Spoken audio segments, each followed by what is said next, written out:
You saw that right. Yeah. Welcome. It is Wednesday and it is a new guitar day around here. Yes, sir. All right. And we are on board with Charles Greene right there and Neil Daly. And we have a special unboxing tonight. We are so excited. Charles, how you feel, dude? How you guys doing? Excellent, man. I hope you guys are all doing well out there. It's good to see you all tonight. I got an unexpected package that I did not expect to get today. So I want to open it up and share it with you guys in a little bit. It's going to be really cool. It's going to be very cool. I hope everyone out there's doing well, man. Neil and Tony, it's good to see you guys. Good to see you. Oh, good to see you too, brother. Bro. Still missing you, Sandra. Love you, sweetheart. Yeah. She's still tractor riding. Mm-hmm. She is. She's having too much fun. She's living it up. Yeah. Too much fun. Yeah, man. Cool. Riding tractors with DLR. That's it. That's right. Yeah. Hurry back, Sandra. We miss you. Goodness. It's not gone all summer. She's gone. It is just not the same when she's gone, guys. That's just that's my story. I'm sticking. Hey, speaking of Sandra, the funny thing is, like, I feel like she's kind of like the detention hall queen that keeps us all in check. Mm-hmm. Very similar to our dear friend Lori Tucker, who was in the Hot for Teacher video. Mm-hmm. And I spoke to Lori today, just for everybody out there. She's unfortunately had some bad news tonight with a family member, and I'm not going to get into details, but I'm just going to say, our thoughts and prayers are with Lori and her family tonight specifically, and we're praying for her and wishing them the best. Mm-hmm. So, yes, absolutely. But Lori, absolutely. we love you. We love you, Lori. Love you, sweetheart. Wish you all the best. Yeah, we do. It's good to see everybody tonight. I saw the video Adam Roach did with Holly Lewis on the Tinkerman. Yes. That is so cool. So very cool. So very cool, right man. On. Adam's done some cool things. Adam sent me a link the other day on his YouTube channel. If people haven't seen it yet, check out Adam Roach. Adam Roach's description. His link is down in the description. He's Adam Roach can play anything. He can play anything. But he busted out the Tiger guitar with his like in R&B show where they were doing a James Brown cover of oh God, what was the song? Was it Sex Machine, I think maybe. And it's just like seeing like Adam, he's got like a funk vibe too that, he keeps under. I mean, that guy can play anything. He's fantastic. He has some funk like Prince, playing in a James Brown band. I was like, yeah, right Adam, on. You go, man. There you go. Godfather of soul, man. Yeah. Absolutely. Adam Roach awesome. Rocks, man. He does. He brilliant guitar work on a couple of videos he posted. Yeah. Oh, there you are, Adam. There's our man. There's our man. He's a great dude too. Adam is he's great dude. He's also putting together a really, really cool Van Halen project that I'm not going to divulge until he wants me to. But very cool. He's very cool. I have a hunch that we're going to want to have him back on our show pretty soon.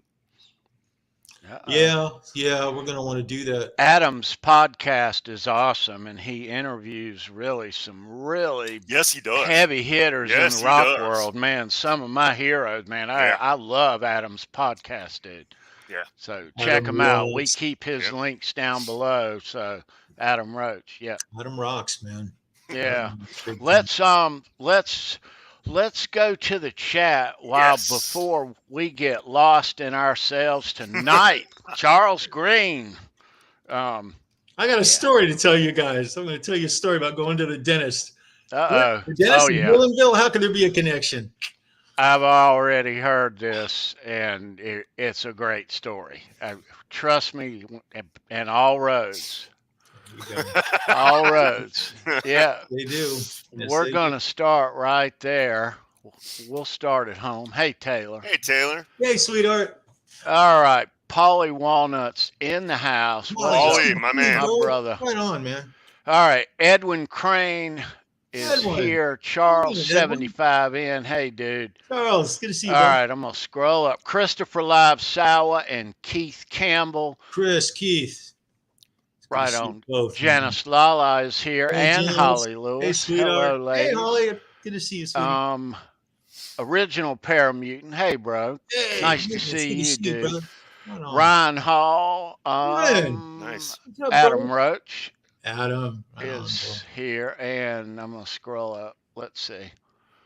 Robert Ranford. Hey, dude. Hey, bud. Robert, right on, brother. And still scrolling. Come on, the Axe is here. Hey, bro. Nice to see you, dude. Good to see you, Axe. Right on, man. Tim Thomas, Tim. bro. Come on, Tim. All right. Yeah, Tim. Hip Metal Works is here, Charles. Metalworks. Right on, bro. Everybody wants some in the Hey, house. hey, I want some Eddie. too. Come on, bro. Yeah, dude. There's our guy. Right on, bro. Nice to see you, dude. You rock. You rock, bro. Yeah. Watched a new one by them. Let's see. Rolling upward. I love everything All right. they do.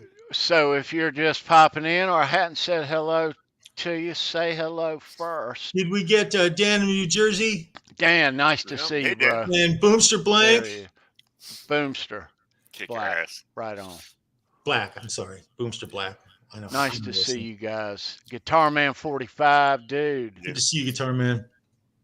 All right, and Ed is here. Hey, Ed's Ed. here. Always good to see Ed. There he is. Yeah, man. Reverend Ed.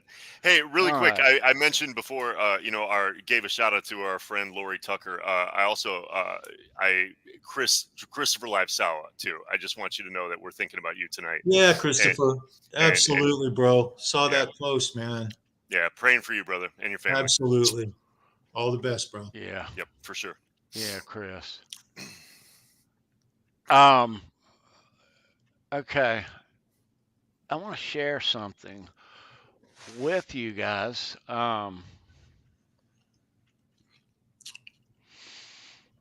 It'll take me just a second. I got to move something around and all right. Now, let me and like I say, if you're just arriving, say hello in the chat. Let me load this in and I'll show you guys what I'm talking about. And if you're new here to the show, smash that like button and subscribe to the show. We do this every Wednesday. We love seeing new faces, hearing new names, and we got a lot of stuff to talk about. So if you're here for a reason. That's it. Stay with You us. show up in this chat, we'll call you out. Absolutely. Yeah, for sure. We love it when new people show For up. sure. Yeah. That's right. Hey, did we get John Deschain? Good Nice to see you, John. John. Yeah. Right on, man. Hello, dude. Yeah, right on. Yeah, like Neil said, if you love Van Halen, Yeah. Wednesday night, 9 p.m. Eastern, well, we talk about Van Halen every week here. Yep. Yeah, Yep. we certainly do. In lieu of it being Charles Greene Day around here, that kind of rolls off the tongue, doesn't it, Charles? It does. Huh? And this might end up being a roast as well, Charles. Uh-oh. No, it's I can not. take it. This is Charles Greene Day for sure. Let me show you guys this. You don't like this. Oh, that's messed up. That is messed up. I love it. I absolutely love it. Oh my God. Oh, you guys, man. That's awesome. That's better than the Bernie Sanders with the mittens meme that was floating around, remember, like 2-3 years ago? That picture is even better. Is that Gaffer's tape? I just want to know,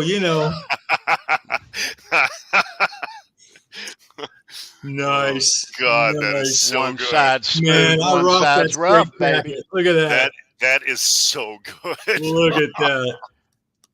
Nice. That's priceless, you guys. Very cool. Very cool. Right on. Man, Hey, Vincent Garzin. we should have that, Welcome to we should have Halenville, that bro. picture put it. We should have that picture put on pics, guitar pics. That would be good. Mm. That's not a bad idea. That's actually a really good idea, Neil. I know. That would be awesome. Let me unbox it. What's new in the guitar world, bro? What's up? Plenty. Got yeah, I mean, I got a lot of things in progress right now. Do you still happen to have that number 31 body that you showed the other day? The 13 body. 13, I'm so sorry. The 13 body? Yeah, that is actually, it's not in this room. I think it's still, it's drying in the garage after I did a couple of clear coats today. I was telling you in the green room, and I'll just say it again in the chat, that relic of that body, you say that's basswood. It's a basswood body. The grain on that body that's one of the nicest relics of a body that I've seen in such a long time. I think of it every single day. I want one. It's how beautiful that thing is. Strat style bodies like that. And correct me, was that a Strat? Yeah, it was a Strat, wasn't it? Because I remember when I was looking, I believe I saw the cavity. There were 3. It was a standard Strat body, wasn't it? No, it was a Strat shape. Chris Locke built the body. It's a dual humbucker, 2 humbucker. Or it was a 2 humbucker though. Yeah. Okay. But now no pick guard. The thing about it is, I wasn't even looking to see if it was a single humbucker, a dual humbucker, what. I thought it was just a Strat because I was mesmerized on the relic, the grain, the character of that guitar. I've thought about it every day since I saw it, and the first thing I asked you was, what's up, dude? I would love to have one like that. Just like that would be nice. But then we started talking a little more about Wolfgang bodies. Yeah. And the possibility of doing a relic. Exactly. That's exactly what I would look for on a Wolfgang body. I think that would be with just relic hardware, like your classic. And I'm going to say this like a Neil Daly classic relic Floyd Rose setup. Yeah. I love it, man. I love it.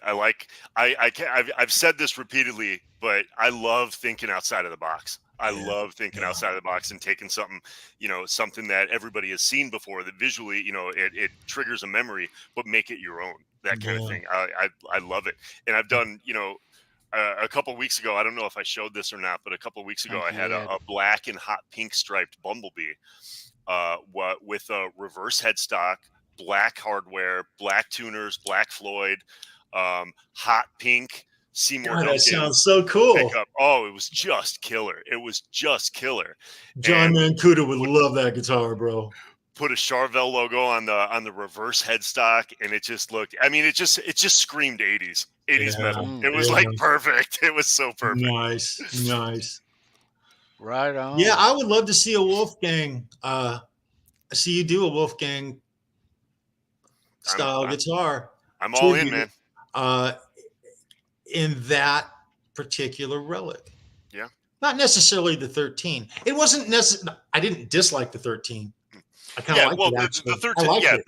The 13 was specific to that. Well, but it was more just the color of the guitar, the tone that the wood had when you were done with it. That wood looked 30, 40 years old. Yeah. Okay. That guitar looked 50 years old. It looked 50 years old.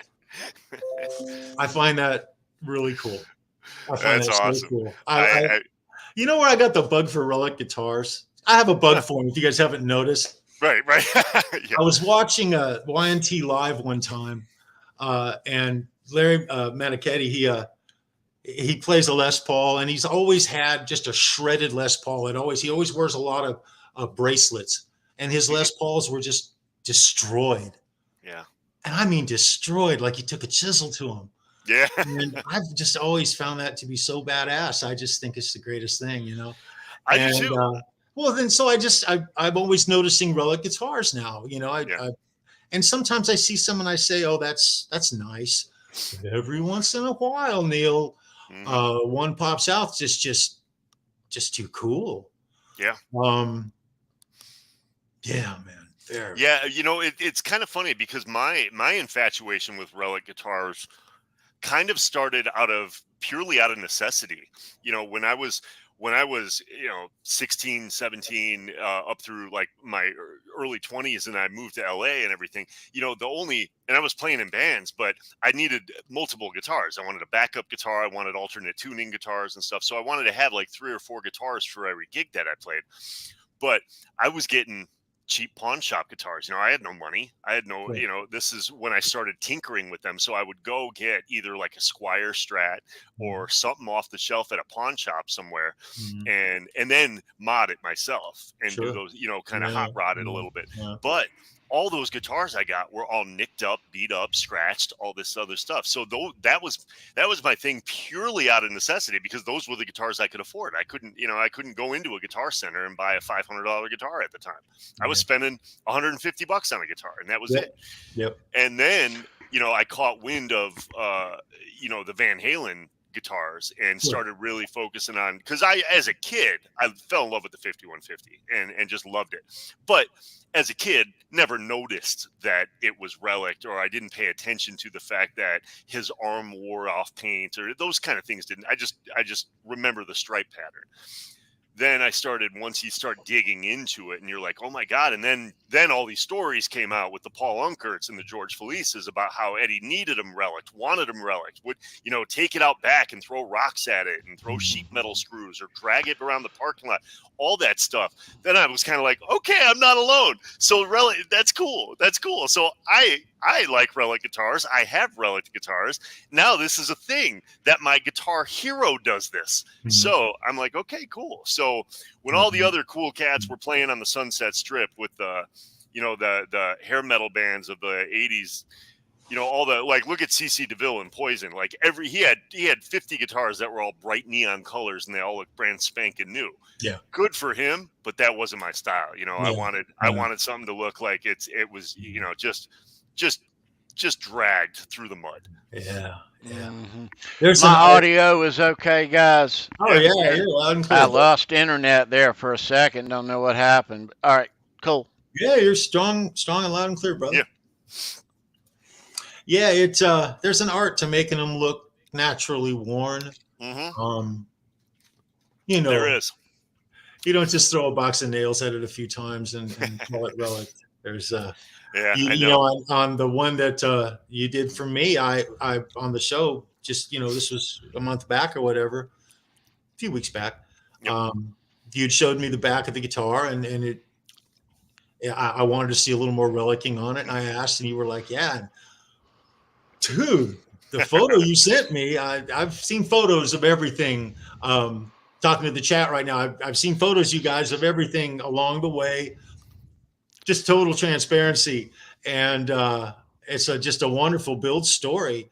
But yeah, so Charles, this story, a lot of us haven't heard this story about what you're about to unbox. So it'd be cool if you started where was the idea born for it? Oh, the idea for this. Oh, wow. There's a video that Van Halen did. It's the greatest Van Halen video with the greatest supermodel / actress from the greatest era of the greatest band in the world, Van Halen. And I'm talking about the video Hot for Teacher. I can remember being a kid and watching Eddie strutting through what was a library, essentially with the tables end to end, and doing a solo on a guitar. When every time I heard people talking about the 5150, and that impressive, beautiful guitar, love it. I always like the Hot for Teacher just a little more. So that being said, I've always wanted a Hot for Teacher. I've thought about it for 10 years. The last 10 years, I thought about it. 8 or even as early as 4 or 5 years ago, the thought would cross my mind, and I would laugh it off because I'm not going to get one, right? I'm just thinking about it, right? And then through the twist of YouTube and all of this, and you guys and these 2 guys here and about 4 or 5 other people who aren't here with us right now, things worked out. Yeah. And it's amazing. It's mind blowing. Yeah. The backstories to all this stuff is well. There's serious. And to be honest, I wasn't prepared. I didn't know when I got home today that I was going to have something to unbox on this show. This is all this hour and a half, guys. I'm just all, so dude. That being said, this is a great night. You're I'm just gonna show us that thing. In fact, I'm literally flying by the seat of my pants. But before I show you guys this, I want to tell you guys a quick story. Actually right now I have a bad tooth. About I think it was Thursday night last week. Yeah, it was the day after the Wednesday show. I was eating dinner and I took a bite of a piece of chicken, and it did something to my tooth. And I ended up by the next day, about noon the next day, I was on the phone to the office saying, look, you got to get me a dentist. I've got to see somebody. It's just too much pain, right? And it started swelling and it was getting, really bad. And so anyway, by Saturday evening, 7:30 Saturday evening, my daughter, Ashley and Taylor, both my daughters actually took me to this dental appointment I'm going to tell you guys briefly about. And so it's 7:30 at night, and we're in this car cruising on our way to this, what's called a urgent care dental facility, the only place. And she called 50 different dentists to try to get me seen. This was the end result of right here and now. I've never been to a place like this before. I've been to a dentist a lot of times in my life. I've got a bunch of kids. I've been around dental offices a lot, and this place was a little different than any place I'd ever been. It was quite interesting, actually. And so they take me there, and I get out and I come walking into this place, and it's in the middle of the medical district in Charlotte. It's a beautiful facility in a nice part of town, Thing about it is it's after hours, so everything around you is completely closed off and closed. But this one place is open, and it's quite popular. I mean, a lot of people go there to get, I guess, evidently get both medical and dental work done. It's both a medical / dental. You go on one side, it's medical. I'm going to get more. And I'll be right back. He told me this a couple of nights ago.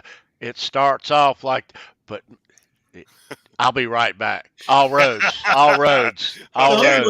So keep going. So I show up at the place. I come walking in to the dental side, and I look, and there's a couple of people sitting in there in chairs, and it's this very dimly lit little intake area is all it is. It's got like 12 little chairs sitting around, and there's a kiosk that you key into. You do everything right there, There's two ladies behind a glass, and so I introduce. I have an appointment, this and that. And I very quickly get the vibe, I'm there. I've already explained all of this to them before I went. I have something in my tooth. It's on a nerve. It's killing me. It's giving me pain. I want you to, first of all, extract it and stop the pain. Yep. And if I need some dental work or whatever, we can talk about it. Yeah. I mean, that's been my whole stance the entire day I waited to get this appointment and get in there. So I'm there. I finally get in, and they let us know. Now, this is a urgent care facility, so it's not like a regular dental office at all. There's no, the mom and the kids come here and we've all had our dental work done here. No. This is, you show up and you're gone and you never probably come back. But so I find out that I'm going to have to, it's $125 just to get in the door. And that's just for them to basically triage you, check your blood pressure, make sure that you're capable to see a dentist. And then they, once they had me in there, because I was okay with that, I got in there. They, they got me in pretty quick. I'll say that they were hustling people in and out. They were on the move. Good. And so I'm in there, and then the nurse, this lady, she says to me, she says, now we also offer you a shot in your hip for pain, wellness, and anxiety. And I said to her, I said, ma'am, I said, the only pain I need relieved is the pain in my tooth. And I'm assuming he's going to use Novocaine for that. So I don't need anything else. Yeah. Now, what they were doing were doping me up for what was about to come. Oh, no. Okay. Oh, no. Which I declined. Okay. I declined it. They wanted $120 or $30 more for that. Oh, yeah. Yeah. So we're in the triage room. If I had accepted it, I would be doped up and out close to, now we're talking, we're talking in excess of $250 now at this point. Yep. So I decline on that. She says, okay, well, the doctor will be in to see you. And so a guy comes to the door, he knocks, he opens the door, and it's a young guy, but looks very, very professional, looks very professional. And he takes me back to a room, and it's an x-ray room. Wow. And he pulls an x-ray up. And, for those of you, we're talking about dental, in the old days, they used to take the big cardboard and they'd shove it back in, and then you would choke. You would choke. I actually been a dentist once. It was brilliant, dude. He almost hit me in the chair. I said to him, I said, man, you shoved your big fist down my throat. What do you expect me to do? Right? I was like 12 years old. My dad was so mad. Anyway. So he takes the x-ray photo and there's they take a fiber optic with a receiver on the end. They set it in your mouth next to the tooth. They take a photo from out here and it literally, boom, it's there. And it doesn't take a photo of one tooth. It takes a photo of a section. It's a section. And when they throw it up on the screen, the tooth is 12 to 14 inches tall and 6 to 8 inches wide. And then there's one next to it. And you can, and you want to talk about in your face x-ray. I was impressed. Okay. I've seen enough x-rays in my day to understand a dental x-ray to some degree. Not a doctor, but I know what fillings look like in an x-ray. I know where the cavity is. I know how to look and see the tooth, see what little dark marks are that show infection. I understand that, not like a doctor, but I've been there, done this, okay? Mm-hmm.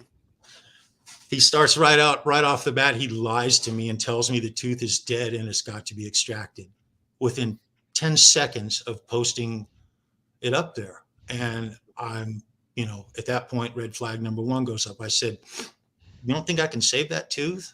You sure it needs to be pulled? It's got to go. Tooth's got to go. The nerve is dead, he says. I said, no, the nerve's not dead. The nerve's killing me right now, bro. Yeah. There's a chunk of stuff in my tooth, and the nerve's very much alive and kicking. Nerve's not dead, okay? Anyway, we keep moving forward, and I said to myself, well, if I wanted to save the tooth, can you guys do that? He says, oh, sure we can. He says it's $3,500 to $4,000. He makes it sound very inconvenient and very expensive, for me to save my tooth. And he directly takes me down a path of extraction. Okay. Mandatory extraction. Yeah. I said, wow. I said, well, how much would that be? He says anywhere from $350 to $475. I said, okay. I said, well, I'd like to think about that a little bit here. I said, so you guys don't want to try to save my tooth. You just want to take the tooth. He says, that's how it needs to be at this point. I said, wow, I don't know about that. I said, now I could have, the 475 guys, I could have, when you're in pain, you're going to pay if you can, you will. Okay. They got you. They got you in the chair. You're there. Mm-hmm. They didn't care one thing about the chunk of stuff in my tooth. They were letting me sit there and just sit there. Oh. Because now you notice how quickly they got me in there. Okay. For the next 15, 20 minutes, they left me just hanging. Oh, God. In pain. Okay. Hanging. Okay. Waiting. Yeah. The dentist guy, he finally gets me up and he says, come on, take you into this room here. He takes me into a room, puts me in a chair. That's the back of the chair is to where the dentist would be. So you're literally facing a wall, literally. And when I say a wall, it's just a bright white wall. There's not even a photo on the wall. And I'm sitting there and it's like I'm in a construction zone now because it's like it's just an unfinished wall. It was the weirdest thing. And I hear this voice behind me talking, but I don't know who it is. This was the dentist. He had come in and he was evidently speaking to me, but he didn't introduce himself to me in any way, shape, or form. He was just talking, and I heard this, and I said, "Excuse me, are you speaking to me?" And he says, "Yes, it's $475. The tooth must go." I said, "Well, doctor," I said, "do me a favor. Will you yank this piece of stuff out of my tooth and at least relieve my pain? You can charge me for that." I said, Right. "But $475 is a little pricey for the tooth." I'd already decided I didn't want this guy touching me. When a doctor walks into you, he's supposed to introduce himself to you. He's supposed to look you in the face. He's supposed to size you up and make a judgment that you're coherent and able to receive what he's about to do for you. It's called doctor-patient care. It's like the standard across the board. And not only did this guy not look me, he wouldn't look me in the face. He was incredibly short with me. And when I asked him to remove the obstruction in my tooth, he literally like made it like a sound like a like that. Oh my God. And so I'm now at this point, ain't gonna happen, baby. This man ain't touching me, right? But I needed a couple of things, guys. It's not my first rodeo. I needed an antibiotic for my impacted tooth. I needed some pain meds, and I'd already paid to enter. Mm-hmm. And he's the guy to write the prescription. So okay. I said to him, I said, "Could you please?" So he goes like that. He grabs one of the little air sprayers. You know, it's a little air gun with a little tiny nozzle. It goes, and he goes, "Open." And he grabs the side of my lip and he pulls it open and he reaches in. Now, this is the first time he's ever been in my mouth. It's the first time he's ever looked at me. First time he's ever done anything. He's on the wrong freaking side of my mouth trying to look at it, right? I said, "Dude, it's over here." I said, "Dude, it's right here." And he goes, "Oh." And then he goes, "Oh, the obstruction's gone." Just like that. The obstruction's gone. And all of that took less than 3 seconds. 3 seconds. I still really never saw his face, because he had a mask on, and it was right here, just right up here. He came just in close enough to where he could. Worst bedside, chairside manner I've ever experienced from a dentist. It was horrible. But he tells me the obstruction's not there, and I know darn well it is. It's been there since I bit down on that piece of darn chicken. I know it. I tried to get it out myself. Mm-hmm. So anyway, I get up out of the chair. I'm not going to let him extract my tooth. I'm out there. They're doing my meds, calling it into my, my pharmacy. You go all the way up there in the middle of the night for nothing. No. I managed to get a antibiotic for my impacted tooth, which was bad. Right? It was really bad. I was in a lot of pain. I was pissed off. Not a good moment. Yeah. And so he's doing that, and I'm telling him where I want it sent to, and this, that, and the other thing. And I come out this door to pay, and because I had to pay, it ended up with the X-ray and everything I got. It was 147 and some change. But had I agreed to everything they wanted, I'd have got, it'd have been in excess of $600. It'd have been more. Probably, there's no telling what they'd have tried to get me once he had me in the chair doped up and it was working on me. There's no telling where it's gone. So let me stop you right there. You walk in this place and everything seems off kilter and it seems shady, like a spa or something, and some lady offers you an injection for what again did you say? Pain and what? Pain, health, anxiety, and wellness. So and what wellness. do you think she's gonna pop in your head? And I looked at her and I said the only thing I need for pain is the Novocaine they're going to shoot in this tooth that they have to work on it. I said, I just need the stuff. Was there a charge for the shot? Well, yeah, it was $130 something. It was like it was between $127 and $137 for the shot. So they'd have already got you for more than $250 before you even saw the dentist. This was a racket, and this was a tooth pulling machine that preyed on people. Oh, and get a load of this. cash only. You go. Oh No my insurance. God. No Yeah, insurance. No insurance. When I came into the place and was doing my stuff, 3 or 4 people actually were in there. Come in and they would ask, and they left because they had insurance and they weren't really wanting to pay cash for it. They wanted to use their dental insurance. And so they came and they left. People were coming and going. This place has a racket going. I mean, they really do, but they pull teeth, man. They just pull teeth. But anyway, guys, I'm standing there when I came out and I'm paying, and I'm in the worst flipping mood, guys. What's up, Simon? I was in a lot of pain. I was in a real bad mood. I wanted to choke somebody, to be perfectly honest. That's really what I wanted to do. And I'm out of my peripheral. I noticed that over in the corner over here, there's some guy. It's a man. I saw him, I noticed him when I came out. And then I looked over again as I was kind of standing there waiting for these ladies to do their thing, right? And I noticed he's wearing a 1984 Van Halen World Tour t-shirt.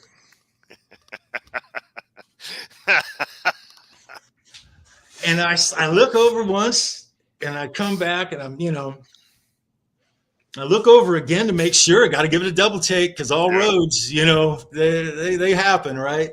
And I look, and this guy, he's an old timer. Looked kind of like Chris Gill, but older. He looked like Chris Gill with long hair, but I would call him an old timer. He'd probably be at least 80 years old. Old guy, a lot of pain. I think his name was Mo or Morty or something along those lines. Because when he told me, I didn't. But anyway, I walked over to him. When they got done with me, they gave me my stuff and my scripts and everything. And I walked over to him and I said, "Hey, man, that's a nice shirt."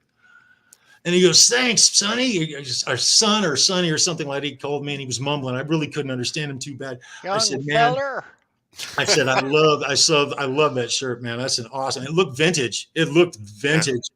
And he says, "I love me some Van Halen." I understood that. Okay. I understood that.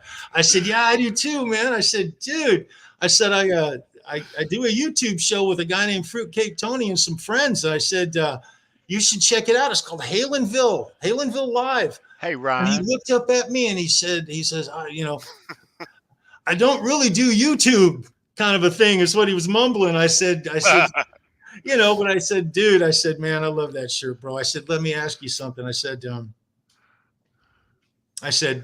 "Your tooth bad?" And he said, "Yeah, it's bad. It's got to go." I said, "Well, that's what these guys do. They pull teeth." That's all they do is they pull teeth, man. And he said, "Yeah." He says, "It's kind of pricey." I said, "Yeah, it's kind of pricey." And anyway, the guy got his tooth pulled, guys. All right.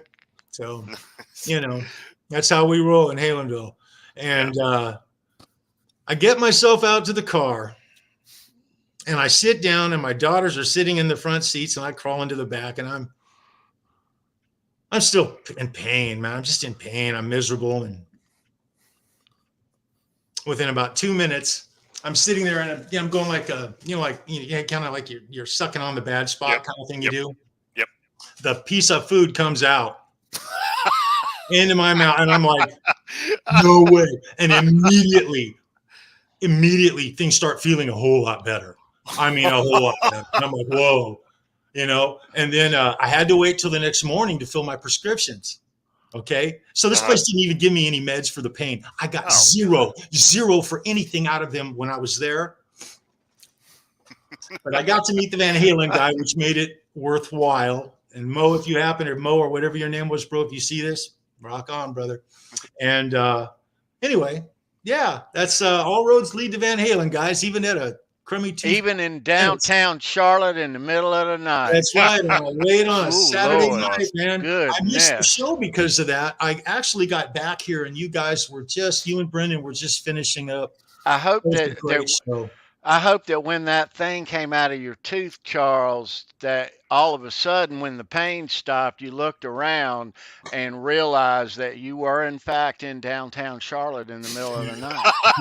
Dude, my daughters, Taylor, she's in the chat, and Ashley, they were both driving me because I wasn't supposed to get, they told them over the phone that someone would have to drive me because they were going to give me pain meds that I couldn't drive on when I left. A That nice was the shot, right? That was the shot, man.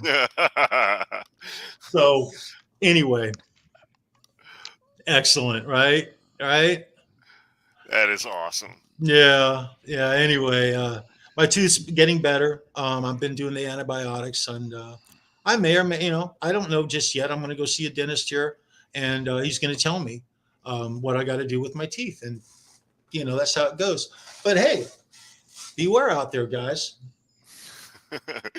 Yeah, Yeah. there. Go see a real dentist, not Dr. Nick from The Simpsons. But I understand Charles is in pain and yeah. Oh, I know.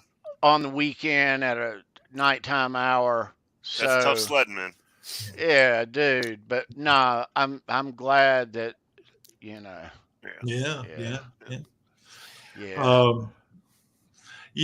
But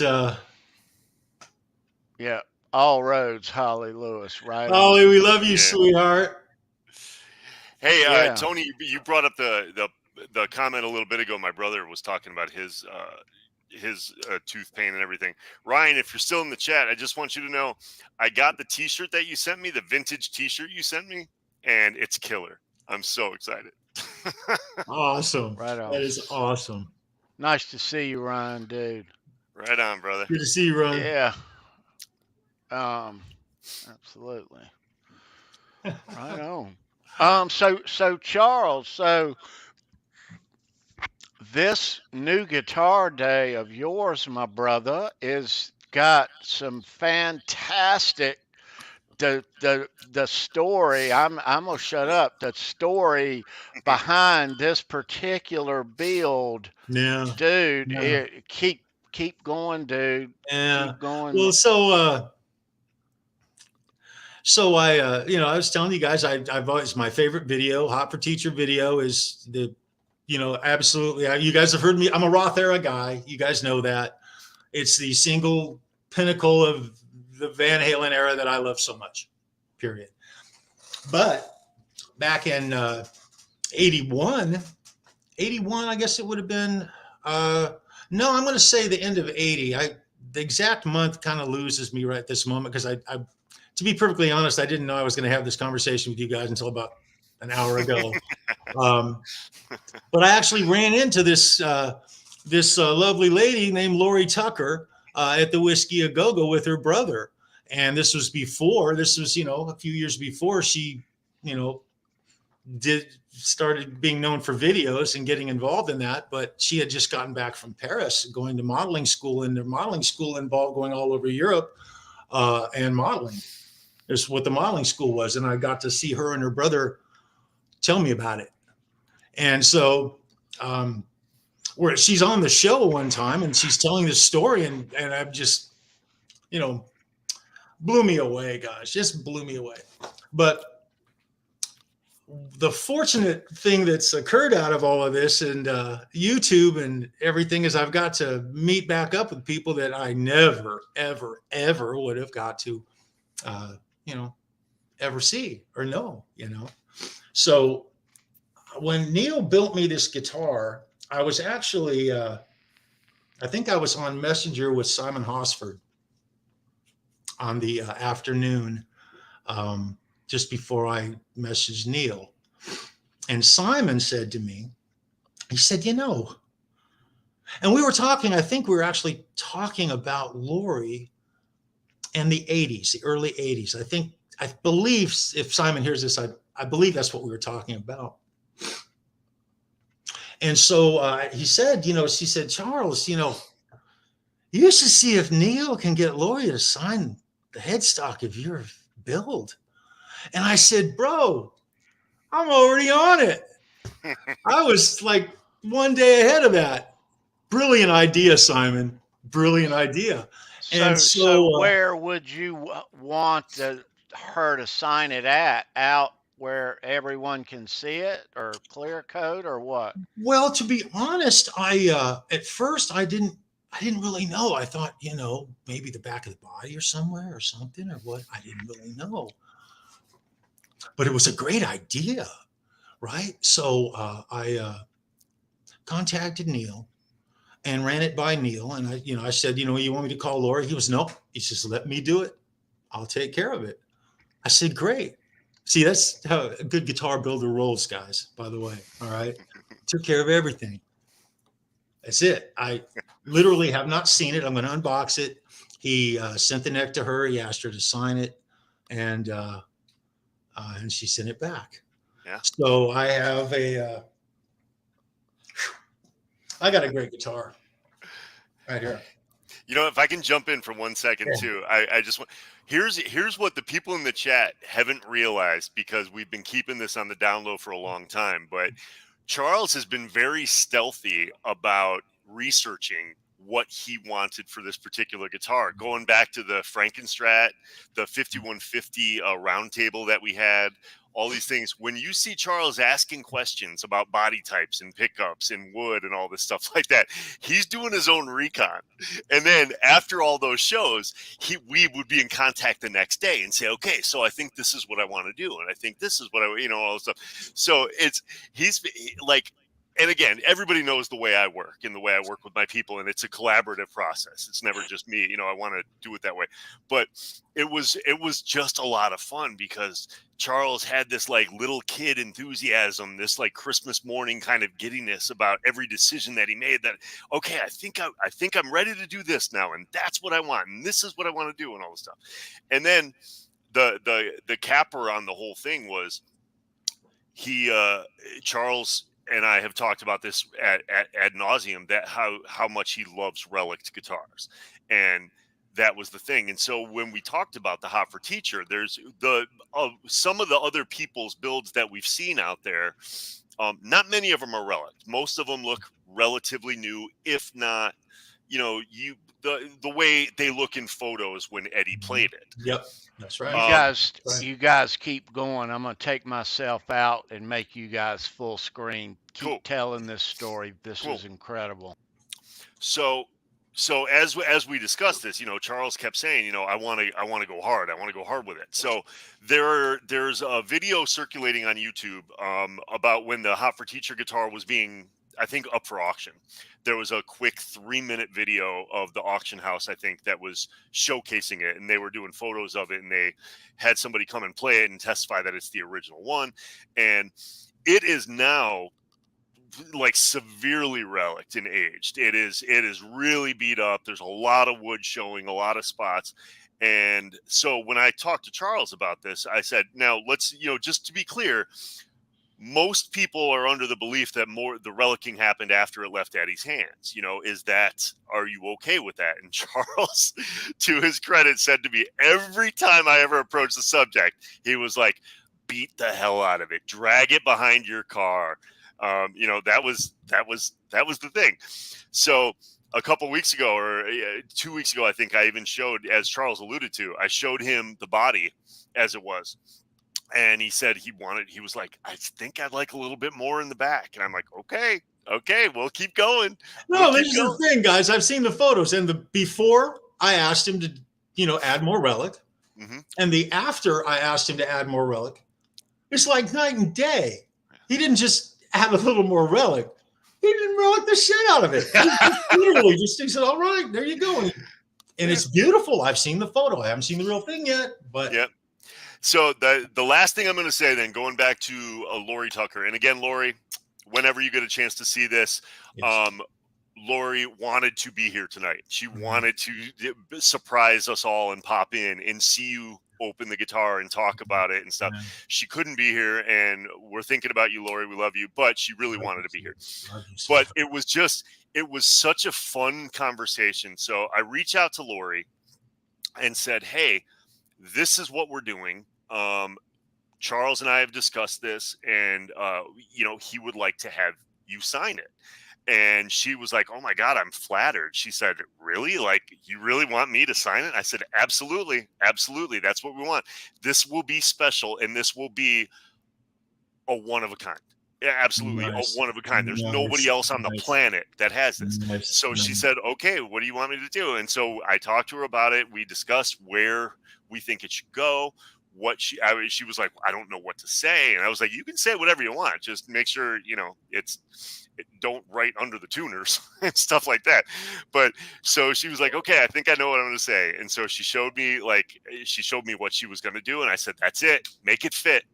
So I had already painted the stripe. I had already done the guitar or the neck, shipped the neck out to her. I love this girl. She turned around and she signed it and got it back to me within a week. You know, it was like, basically it wasn't in her hands more than 2 days, and she got it back to me, and it's perfect. And then all I had to do was just do a quick clear coat, you know, a dusting of it just to make sure that signature doesn't fade with time, and put the thing together. I had my tech set it up, and he loves it. So before I say anything else about it, Charles, why don't you go ahead and go showcase your baby, and then we can talk more about it once you get a chance to show. I just want to say this, Neil. You know, damn it, Neil. I didn't know this thing was coming today. This is so out of the flipping blue, you guys. I'm so unprepared for this. You know, this is funny. I must have a warped sense of humor or something. But like 2 days ago, I sent Charles a couple of pictures of it on the workbench after the strings were on it, and the guitar was already shipped on the way. And I sent him this picture, knowing full well that he would think, okay, I just took this picture, so it's still going to be another week or so until he gets it. And he surprisingly made it impossible for me to read what Lori wrote on the headstock. And I'll be honest here, I got my granddaughter. I got Jordan to come in here with a magnifying glass. I had it on the screen, and I had her pull it up.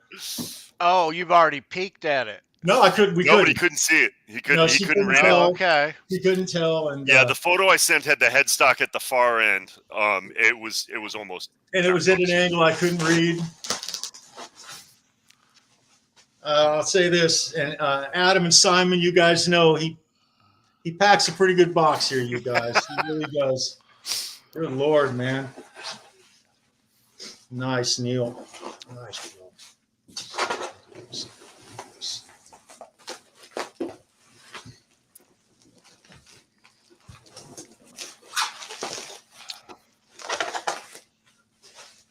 Uh-oh. Now that is a well-packed guitar. Let me tell you what. My goodness, dude. All right, let me get this out.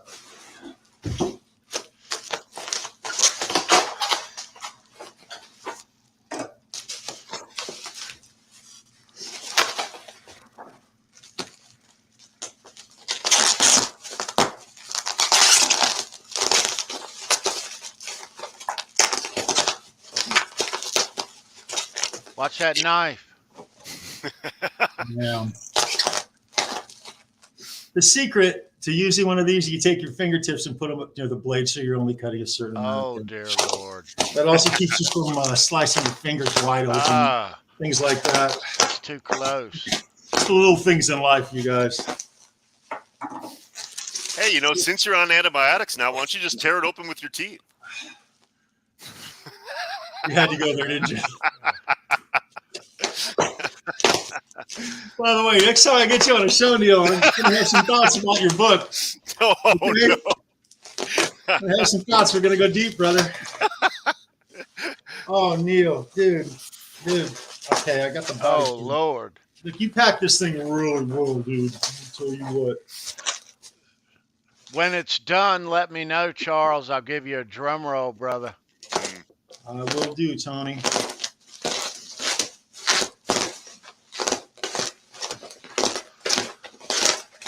Watch that knife. Saving the headstock for last. Yeah, I figured. You've seen the body already, so.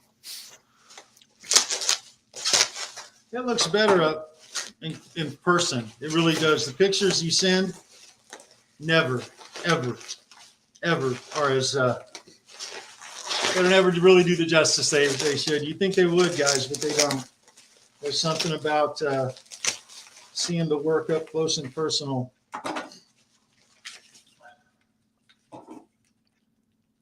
Whammy bar. Most important thing, guys. see. All right.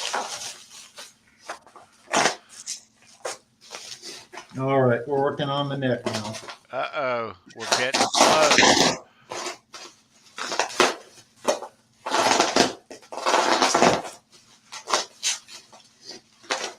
You know, I swear, Neil, at this point, I don't know. I kind of like those the peanuts.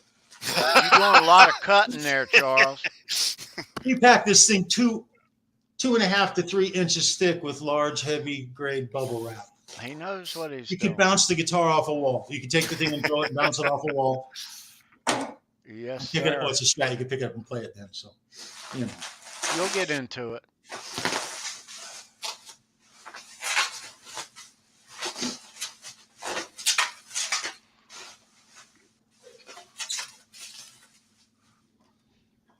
Oh, Jesus, dude. So you ready for a drum roll, bro? Yeah, I haven't looked at the headstock yet, but I'm ready. You ready? Here we go.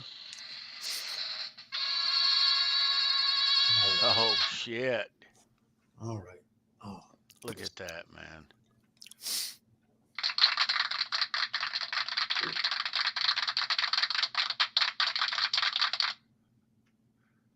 Just there.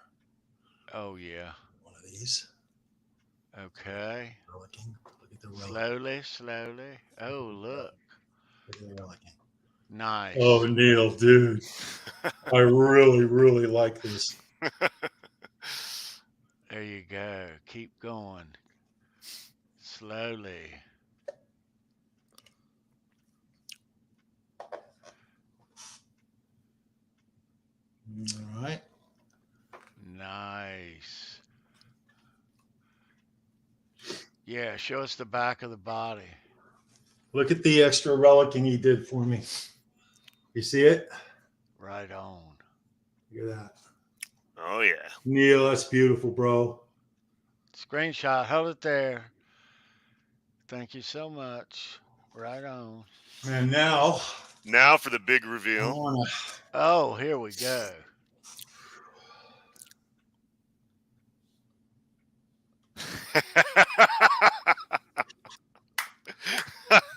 Lori, I love you. Thank you so. Good God, I don't even have the words. This is too cool. Guys, check this out. Look at what Lori Tucker has done.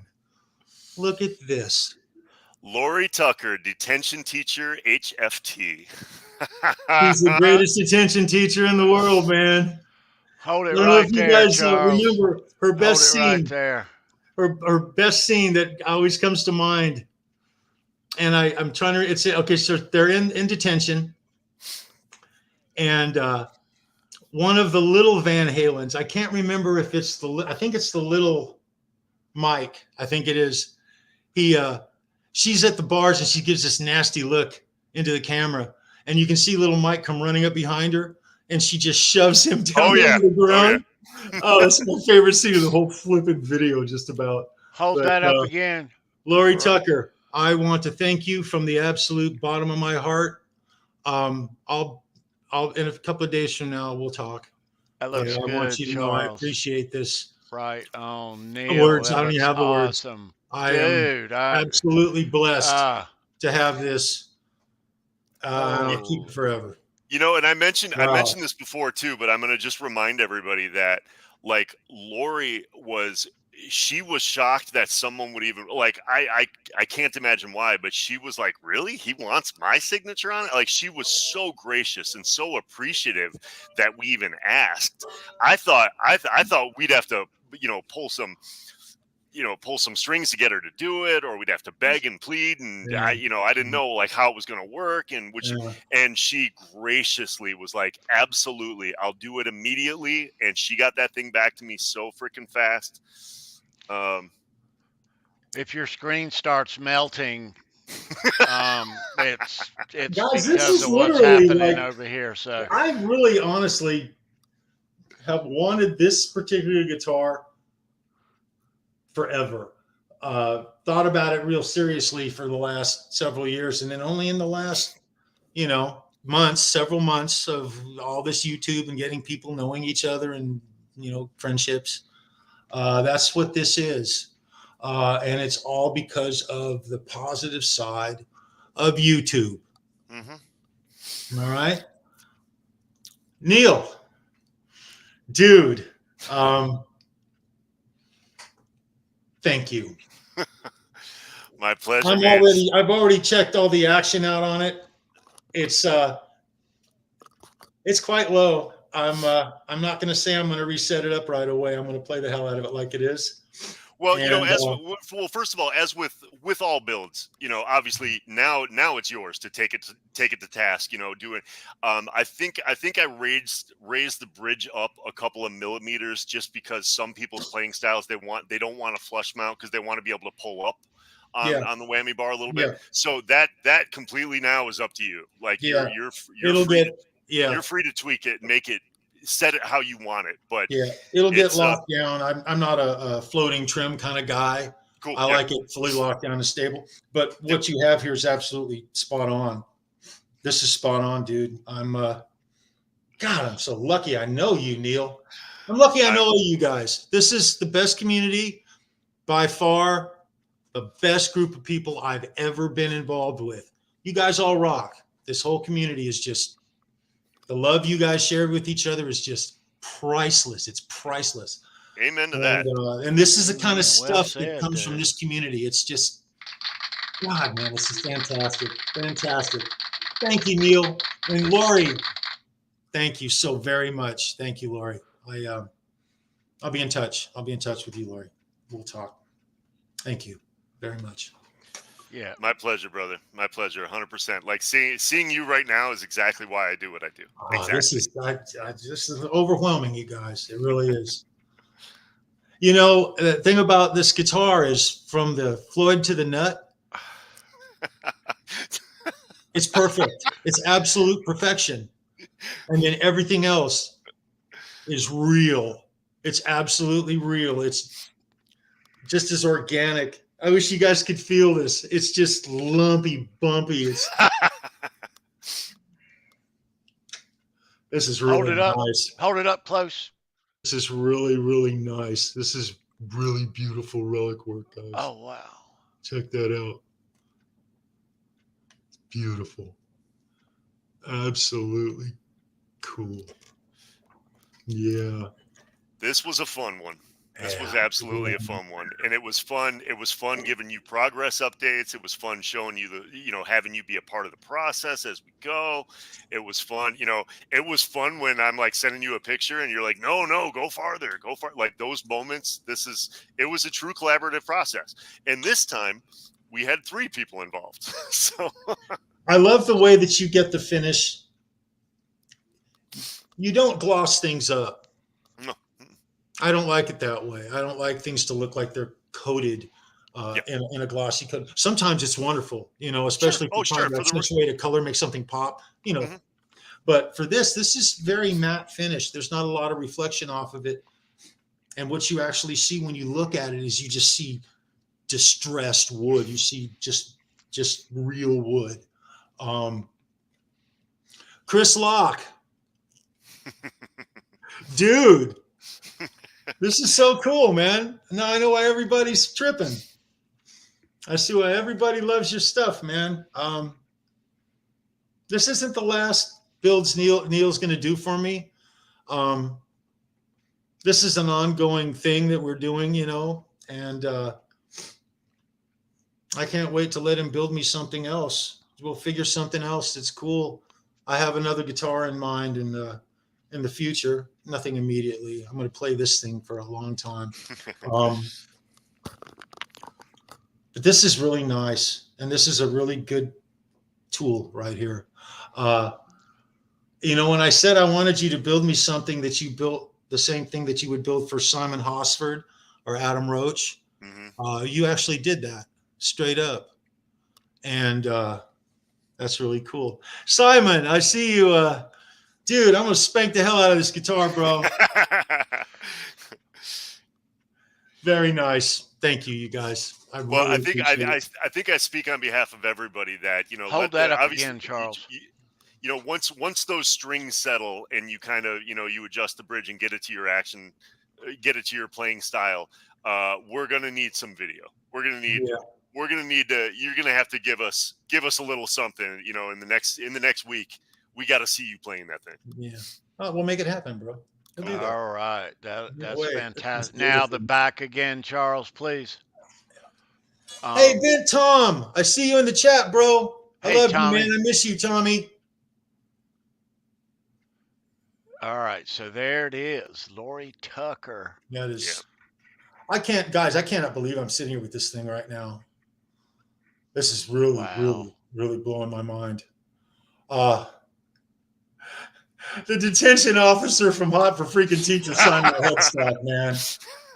Oh, this is too cool. Gosh, geez, man. You know what's happening now, though, is my son Daniel's got his eye on the Frankie, Neil. Tell me, he's going to take my Frankie. I'm telling you, he's going to borrow it. And I'm not going to see it. Yeah, I feel for a long time.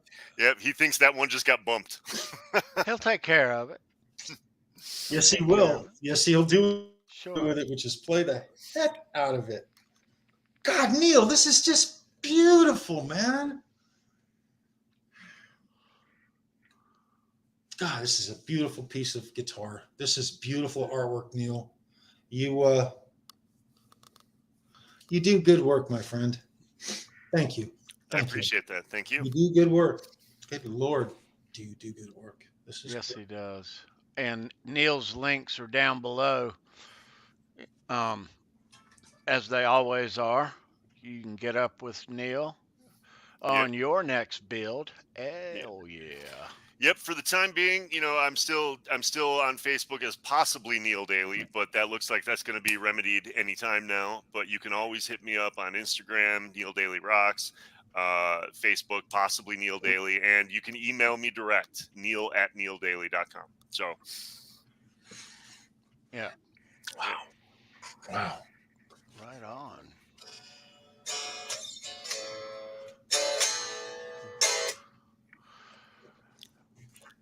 You got to work tomorrow, Charles? Yeah. Good luck. Yeah. You should feel sorry for the rest of the house. No, that's why I got the positive grid. That's why I have that, because I can put on headphones if I have to, and it's great, man. It's great. I got a couple of patches, and it's wonderful. I just need to learn the recording side of it. The Pro Tools side of it is a little undaunting for me, to be honest. My son Daniel has it down, no problem. Yeah. But there's a big learning curve for me on that thing. I look over his shoulder. I'm just like, oh God, I don't even want to do it. I don't even want to, but I want to. So anyway, hey Shreddy, look what Neil built me, bro. Pretty cool, huh? I love you, man. I want to know when Shreddy's coming down with his band. Going to drag his band down here for me and Tony to go see him. I know, right? Absolutely. Little more south, bros.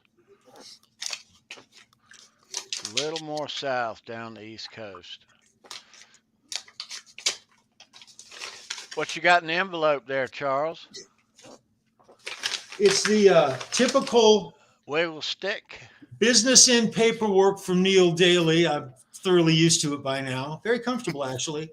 It's just CN letter and gives you the specs of your build and all that. And, the usual stuff. It's probably a private note from him to me too, but I'm not going to read it for you guys. And we got the whammy bar on it now. There we go. See, right on. It wasn't dressed until you put that on there. Yeah. Like yeah. That's the cherry on the sundae right there, brother. Oh, this is beautiful. Dude, I love the heads. So there was some during this build, Neil, there was some logistics getting this thing signed that yeah. Wow. Yeah, I had to, like I said, I needed to, once it was before I even reliced the neck or did anything. It was just painted, and because I wasn't sure how long it was going to take, but I coordinated with Lori and worked out to her at made sure that there was a time when she was in town. I didn't know if she would be traveling or doing anything, but I said, hey, can you I've got the neck, it's painted, can we do this? And she was just like, what do you want me to do? Just tell me exactly what you want. And I said, let's work out the details. But I had to ship it to her, and so obviously I didn't put anything on it that would add weight to the shipping, and so no tuners, no nothing, and packaged it up really well, and then sent it to her, and she got it. She told me right away she got it. She talked to me about how exactly to sign it, and once I told her, I was like, write whatever the hell you want, just make it fit. And so that's what we came up with, and she wrote it, signed it, and then got it back to me almost immediately. She probably shipped it back out within 2-3 days max, and I got it back. Then I went to work on the neck. Then I really went to work on it. Dirtied up the fretboard, stained it, dirtied it, stained it, dirtied it. Because the Hot for Teacher guitar has more of that like golden maple, that golden yellowish kind of tint to the neck, different than the 5150 and different than the Frankie. It's got a little bit more of a yellow gold to it. So then worked on that, cleaned up the frets, and then relic the neck, or relic the headstock, with a lot of up close photos. Really went to town on that. Put the Kramer water slide on, then coated it so that we could make sure that relicing is sealed in, and that her signature, her signing is locked in permanently. And then threw some aged Godot tuners on it, and this thing really plays well, bro. The neck's a fast neck. It's not too chunky. Plays just like a Kramer. Yeah. Well, that's the idea. When I remember the conversation, Charles, you and I had the night that the 5150 roundtable, because this build was already in progress. This was a word we were already Hold talking that about. thing up, bro. But Charles, I remember asking about the neck radius and what kind of wood and what kind of this and what kind of that and all these details. And I just kind of sat there and smiled during that roundtable, keeping my mouth shut, because I knew exactly what Charles was asking for. Yeah. He wanted to know specifically for what he wants. And we, those are the things that we worked out the details. And it's, in theory, I wanted this. Well, I say this with every guitar I build, but my intention was that I want this to be the best guitar Charles has. So yeah, it's really clear to me now. I have guitars that are spec'd out in this quality. The thing about them is they're not this guitar. They don't have a Floyd. They're not set up correctly like this guitar is. If it was for a fixed bridge, I have a couple of guitars that I would consider to be pretty much just like this. Yeah. But the fact that it's a custom build with a Floyd, and it's quite literally, I've got a Kramer in my hand here, which is just blowing my mind. It doesn't show us the back of that headstock again, there, Charles. It's the neck is really, the neck interesting, and I liken this neck to like an ESP style neck. It's not like a Strat. It's certainly not like it's not like a Jackson. Mm-hmm. It's not like a Washburn. It's very ESP like, and it's not real thick. It's designed to be fast. It's a very fast guitar. Yeah. And I wanted, other things too. The one thing that I kind of, I wanted, this goes without saying with all my builds, but I'm serious when I say, I don't want them to just be good looking art pieces. That's never the design. No. I want to make sure that it can hold up to, hold up to the rigors of being able to take it out on tour. Like, that's the idea of it. I want it to play well. I want it to sound well. I want the balance to feel right with the, you know, when it's on a strap around your neck. I want it to feel right. I want the fretboard I want you to be able to glide over it. I want it to be smooth. I want the pickup to be loud and It rings cranky. out real nice. Yeah. I noticed that too. It's got a real good acoustic sound to it when you're not even plugged in. It definitely, it's got a, yeah, that's the idea behind it. So, Right and then when on, you get a dude. chance to plug that bad boy in and you hear that pickup, it's gonna give you some Yeah, noise. see, that's the next level on this. Boom. Guys, I gotta go. No, just kidding. Yeah, Look, thank you. Good night. I'm gonna say, oh, by the way, a little shout out, Shreddy. Right there, brother. Right there, bro. Kick-ass. This is so. I'm. Thank you, Neil. Thank you. I got exactly what I knew I was going to get. This is exactly what I asked for. This is exactly what you said. You showed me photos of it. So let me ask you something, Charles. There, Wow. you on all your guitars, you prefer your volume knob to be in a certain place. You want I to have a explain couple of that? guitars that are nice, and I don't want to mod them. But if they were the only guitars that I had, I would mod them and not care, and quite literally get the volume knob a little further away from the humbucker. Why is that? Because with my hand size, I palm mute. I palm mute. Now I don't necessarily lay it right on the edge of the bridge sometimes, because I'm trying nowadays to move a little more forward and learn to palm mute without having to be right on the bridge. You know, that little technique. Guys like Shreddy and Simon and Adam do really well. And this is a perfect example, guys. Okay, check this out. You see where my little finger is?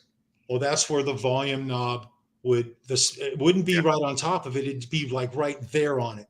And if I'm legato picking, my little finger's going to hit it, and it's going to hit it at the worst possible time, because it happens all the time. And so I learned, what are you going to do? Well, the guitars that I have where the knob, and it seems like it's the Jacksons. For some reason, I call it the Jackson curse. My Jackson curse is the volume knob and Jackson guitars that have wonderful necks, beautiful playability. Everything about the guitar is spot on, except that flipping volume knob. So I'll take the cap off, take the knob, dump it down on the body, dime it, and dump it down on the body, and then use like a foot switch or a volume pedal, because I don't have a knob, right?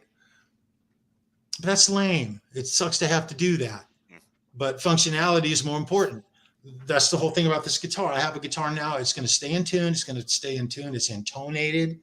Really important. Mm-hmm. And other than that, it's a tool. Yep. Once you get beyond this neck and that Floyd and that nut, everything else is just art. It's art. And it's attitude, and it's really good memories. My God, Lori Tucker. You have to Thank you so realize, much, Lori. Thank you. You have to realize Charles doesn't look too big on camera here, but trust me when I tell you, he's like I'm a little guy. 6'10", can dunk standing still. 6'10". Has hands like, yeah. Well, it's cool that you mentioned that. Again, I'm glad you brought up the volume knob thing, because that was one of those cool conversations that I had when Charles and I had our consultation, I guess you would call it, where we went over all the details and all the stuff. So when I had that body built, one of the things I told Chris Locke was don't drill a volume hole. Let me take care of that.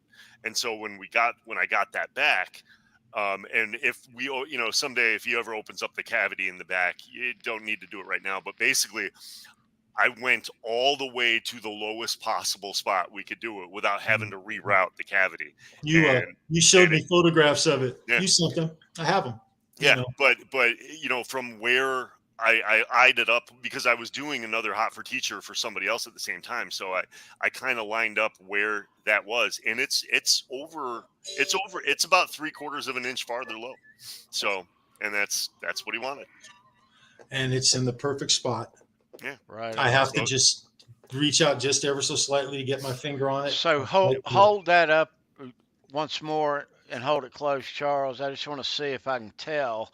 if it is, seem closer or more down. You can see it's approximately 3/4 of an inch away from where it normally is. Now, if I could have had him customize, now, Neil could have customized that cavity if he needed Sure. to. Oh yeah, sure. He could have done it, but I didn't even go there. There was no need to. But I could have gotten this knob. Probably if the center of the knob was where my finger is, I could do that. That would probably be just a little better functionality. But what I've got right here is perfect. So no, it's no problem. Not a problem. And you get used to playing the guitar. Once you get used to it, you're used to it. Sure. Yeah. So that's all there is. But I'm just overwhelmed at the quality of the build. This is a very nice guitar. Oh goodness, man. Nice work, Neil. Thanks, Nice buddy. work. Thank you, man. Nice. I appreciate Right that. on. Yeah, It's in good hands. I knew that. I knew it was going to be loved. This guitar ain't going nowhere, baby. It ain't going nowhere. Oh my goodness. Right on, dude. Wow. Okay. Man, I hate to ask you to hold that thing up again, but hold that Right thing there, up brother. again. God Got it, damn. man. There it is. Wow. Shaking that whammy bar. So show us the relicking where your right hand is, Charles. Talking about here? No, up top. The forearm one. Oh, right here? Yeah, Right there. right on. Way cool, dude. Sweet. Way cool. Yeah, you nailed it, bro. Yeah, and then he comes around the backside. See that? See it? Comes right around there. I call that the crescent moon of destruction right there. That's cool, man. That's just really cool. And the fraying, the way the paint's flecking, all flecked up and rough, like shark tooth. Yeah. So shout out to you, Polly. If you have not, right on. if you hadn't huddled up with Neil on a build, Neil's links are down below. Hit Neil up. Huddle up with Neil. Look. Yeah, man. So that's number 2 for you, Charles. All of us have.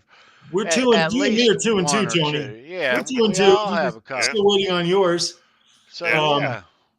So please, Neil's links are always down below. Always. So yeah. Yep. Hit me up and let's chat. Sure. I was just gonna say this, man. This build has been a really good experience, man. Really good experience, Neil. It was fun. It was fun from the beginning. From the minute I sent you that text, I was like, I think I want to do something. Yep. And it's cool. Very cool, man. Very cool. Good right gosh. On. Yep. And to your credit, Charles, too, one of the things that came up was, when with both of you guys, with the Frankies that we built, there were some cost things that came up early with those. So those, we took some shortcuts to kind of keep the cost down on those. You guys weren't experienced with me yet. You didn't know what you were getting yet, that kind of thing. It was that kind of thing. With this one, I remember you saying like, hey, I want to upgrade. You definitively said, I want to upgrade. I want your best. And so that's what you got. You don't disappoint, man. Do not disappoint. On. Do not, man. Wow. Right on. Well, there'll be more stories to tell about this guitar. My goodness. Damn right. Right on. Yeah. Charles. Wow. Well, guys, let's play some trivia. Yeah. Let's play some trivia so we can end the night and let Once Charles again, go. Neil. Thank you, Neil. And Flory Tucker. I love you. I love you. Absolutely love you. Thank you. All right. So Charles, I'm going to let you read the question. Cool. How's that? I can do it. All right. and we'll play for a Van Halen FairWarning Pass. Can you see that? It's in plastic. Somebody will get it. There's an email address down below that says trivia winners email. Yeah. So I think I've made it kind of hard, but yeah. So I didn't get it. Nope, neither did I.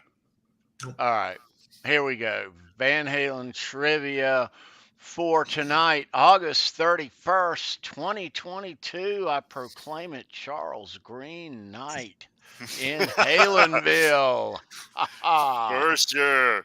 Yes, sir, it is. Man. All right. I can find this. I got it. All right. Kids, if you're the winner, email address down below, True Winners email. Hit me up. Here we go, Charles. Read the kids that. On the 1998 Van Halen 3 tour, which show, name the city, was canceled twice? On the 1998 Van Halen 3 tour, which show, name the city, was canceled twice?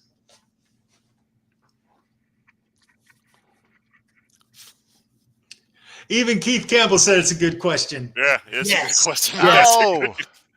That's a good question.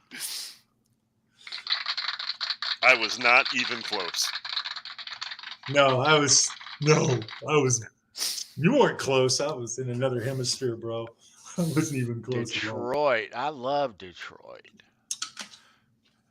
I saw another Detroit. Nope. Good guesses, and keep them really coming. Good guesses. Yeah. But yeah, and there is kind of a story within a story, kind of, sorta, right, Charles? Mm-hmm. Yeah.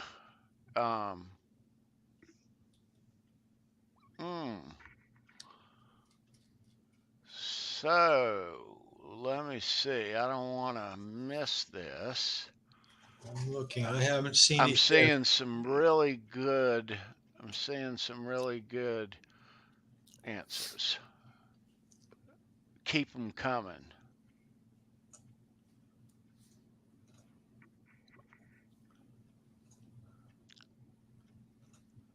That man knows about the shows in Detroit. Yeah. Yes. Tony, you may have gotten a stumper tonight. Good. Good question. I try to make them hard, man. These Van Halen fans are tough, bro. They know they're Van Halen. Yes, they do. So if I can slip one by them once in a while. Gotham City. See, I try to word it where they can't search it. Yeah. And sometimes that doesn't work because Van Halen fans are just naturally smart. You know? Yep. I mean, about Van Halen stuff. Savvy bunch. You know, of course. Yeah. About everything else too, right? Right on.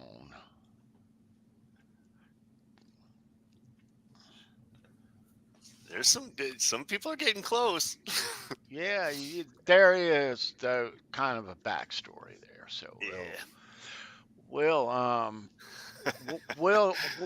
go another 5 minutes. So the clock is striking an hour 30 on the time duration. So we'll go another 5 minutes, and if no one, Tom, look, you see Tom's answer. Priceless Tom. And while we're looking, you know the answer, right, Charles? Yeah. Okay, be looking. I'm trying to find something. I already am. Okay. I am. Let me. One person got kind of close in the ballpark, sort of the area, kind of. Yeah, we showed I know which those one you're thinking. who weren't here earlier. We showed this. Oh, that's brutal, brother. I rocked that straight jacket. I just want you to know. I was a little pissed off on that day, and that gaffer's tape really upset me.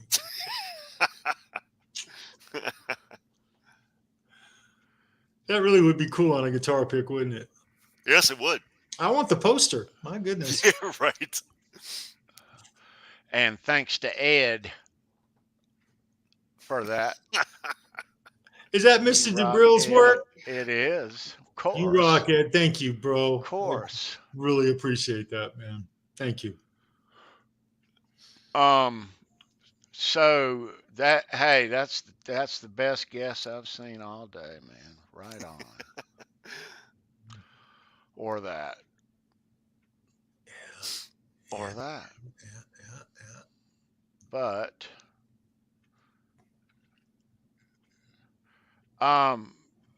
hang on a second.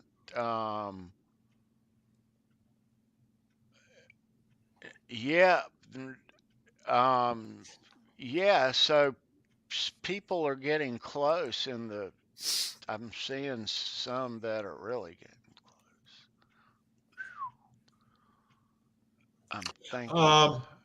Are you guys seeing this? Yeah, I actually just looked back up. I caught one that's who was don't hang on a second. I'm trying to.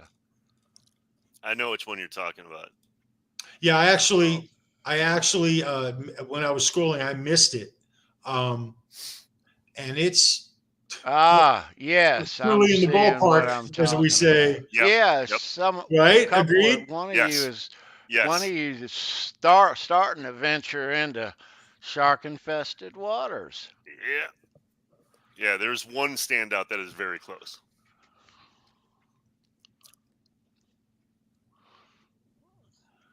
Wow. Yeah. Come on, kids. All right. Where's the? All right. 2 minutes.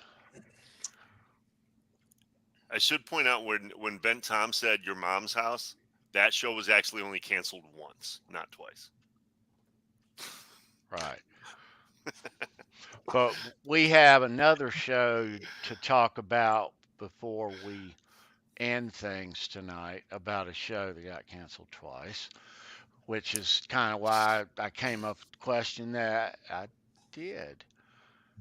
And that is a very fine answer right there. Minute and a half left. Camp Lejeune, Charles. Could be. It's not, but it could be. I'm surprised nobody said the shed. Okay, so let me throw this question back up here to us again. Trivia tonight on the 98 Van Halen 3 tour. Which show was canceled twice? Which city? All right, so I'm gonna have 50 seconds. One last glance over here. Good guesses. Thank you all. Awesome guesses. Some were close. One, we're gonna go ahead and what's up, Chris Hunter? Yeah, throw that question up one more time for him. All right. Chris, what's going on, brother? It's good to see you, man.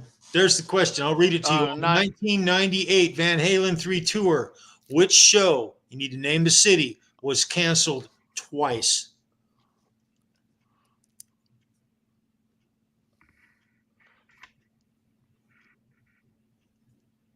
All right, Chris. We'll certainly give you a guess, and these guesses are awesome. Yeah, give Chris a guess. Absolutely. Yeah. If he knows, man. If nobody gets it, are you going to award it to the person who's closest in proximity? He got it in the hemisphere. He's doing great, bro. We could. I went back. Yeah. So how close geographically in the right how area. Close geographically are they, though, Neil? I mean,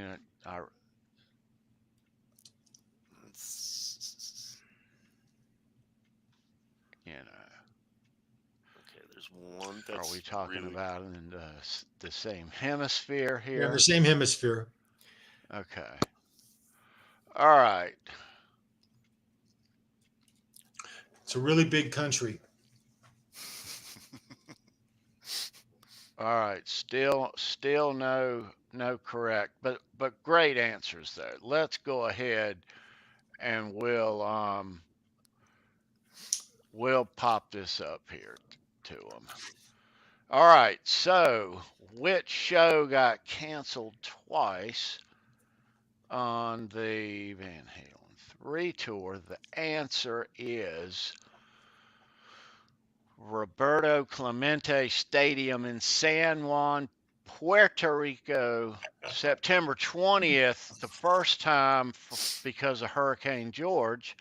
It rescheduled to December 11th, which was actually, they put it at the end of the tour on purpose. That was the end, but Gary had strep throat and they had to cancel it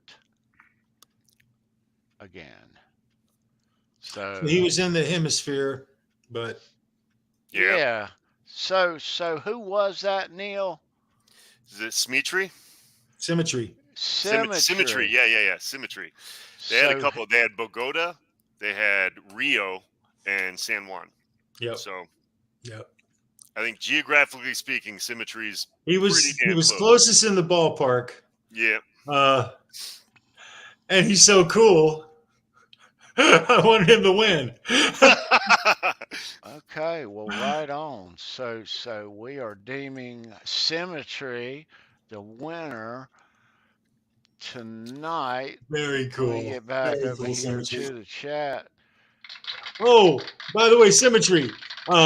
Just What's between up, you Randy? and me and the entire world, evidently, when we were finishing with Ben Coombs last time on his show, you were in the green room with us after, and I had to put that on hold.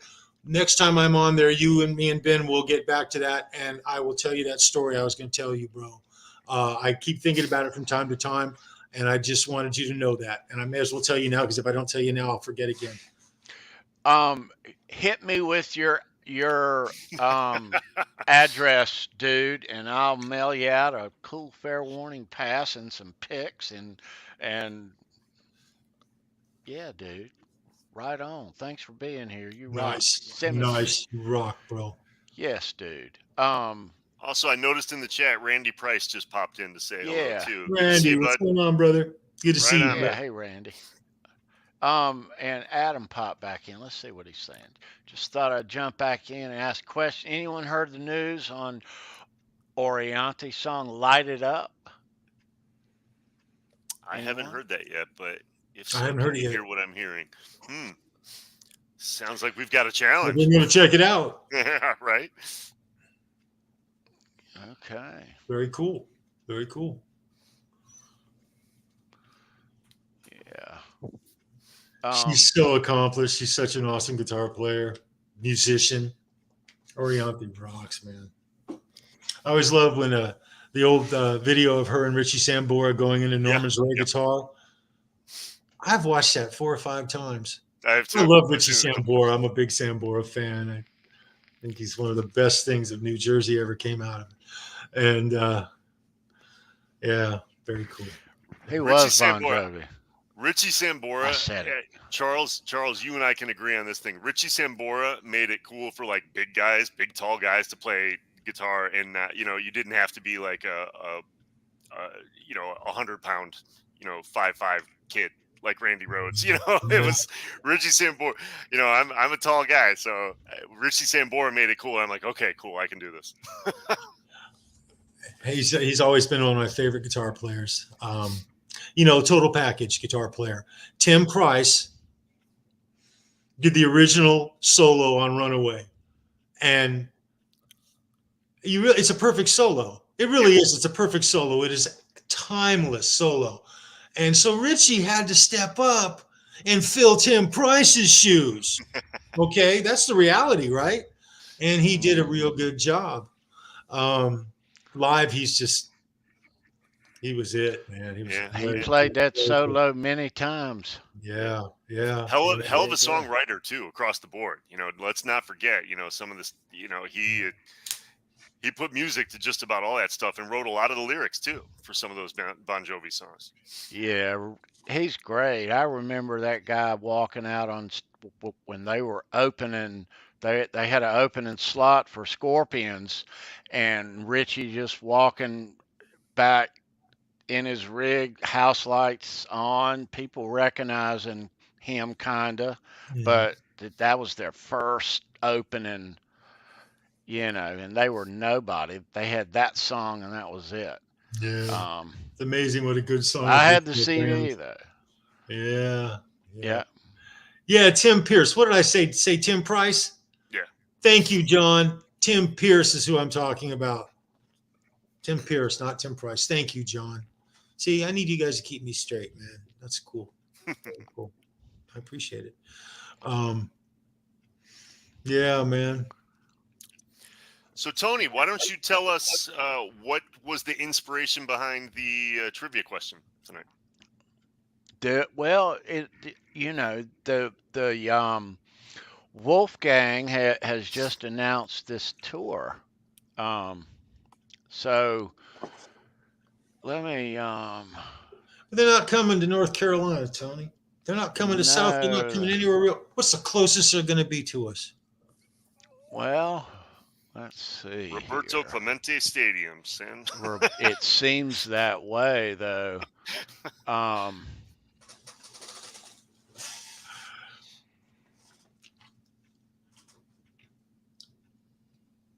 Well, I tell you what.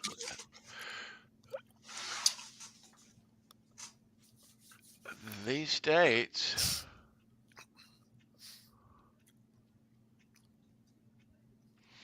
I tell you what, let's do. Let's go to the.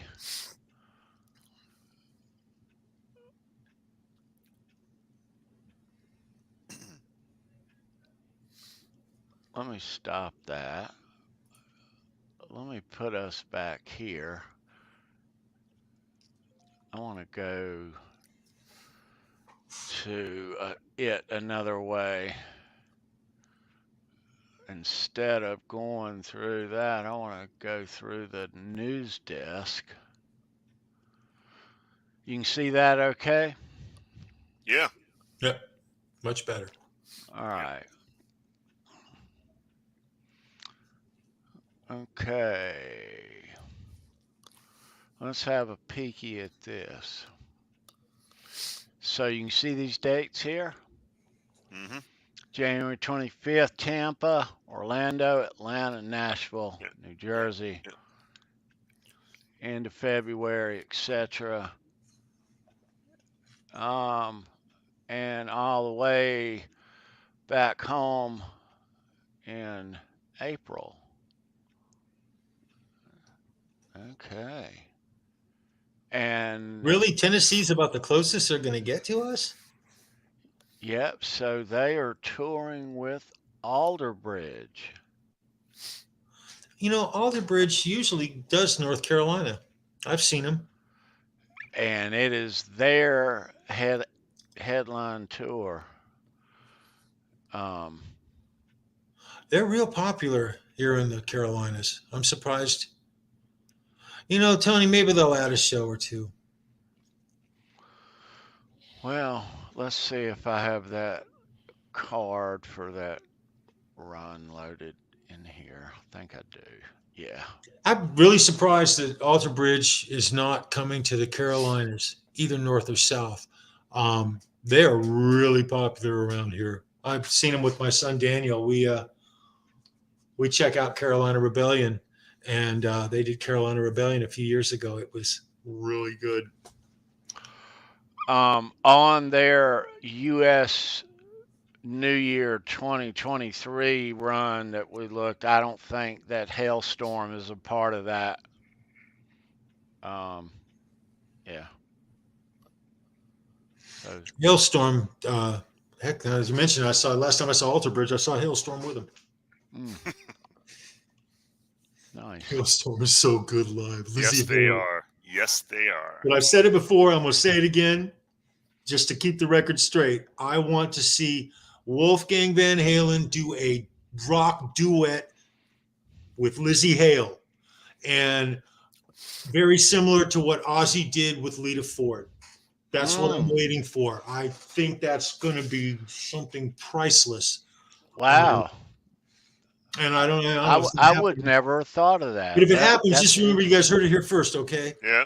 Yeah, Wolf. I don't know. Dude. Yep. It would be so good. Their voices. Yeah. I've worked it out of my head. And Lizzie Hale, Wow. you guys have never had the opportunity to go see Hailstorm.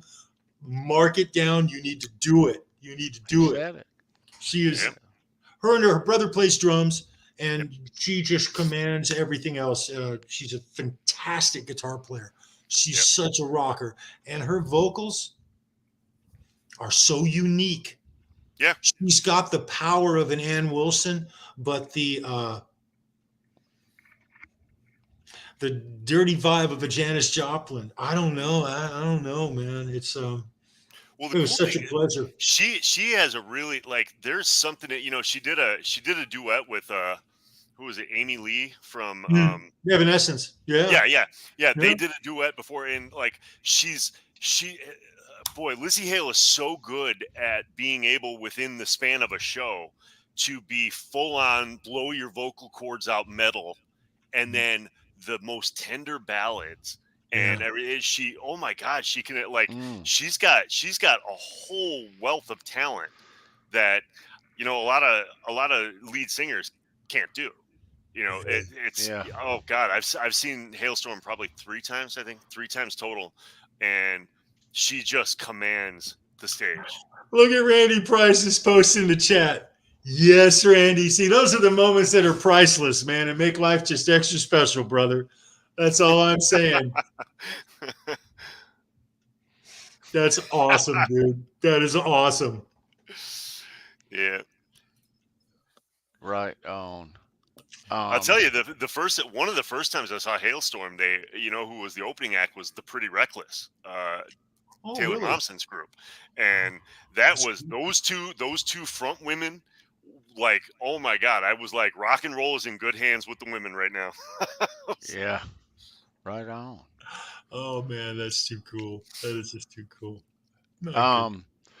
Let's recognize a couple of people before we shove off for tonight, and give some heads ups about upcoming coolness here on the channel. But first, Neil's links are down below. Huddle up on your next build with that guy.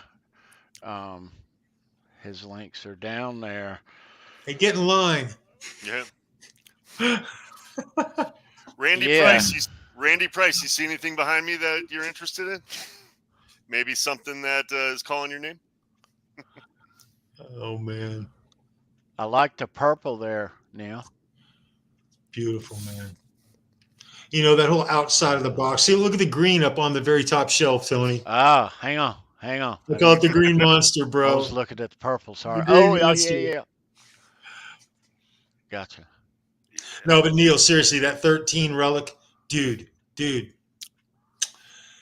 I can say that you will be very far stretched to ever outdo the character that guitar has. That character is just ripping, dude. And you put a Floyd on that thing, jeez, man. I love your idea though of doing a wolf body of that. Spectacular, dude. That's cool. That's spectacular. Really, we'll talk somewhere down the road. Yeah. Well, you got enough to play with right now. You don't need another one right now. Oh no, I gotta lock down my Frankie, man. My son's gonna come and borrow it. I think Taylor actually has her eye on it as well, and they're gonna have to fight it out. So she'll take Danny no problem, and she'll end up with the Frankie. It's the way I see it working out. I don't know. Hey, before we take off right now, Randy Price is asking me to show off a little something really quick. So right on. Go for it, dude. Charles, if this doesn't take away from your night. Go for it. So here, let me go big screen on this.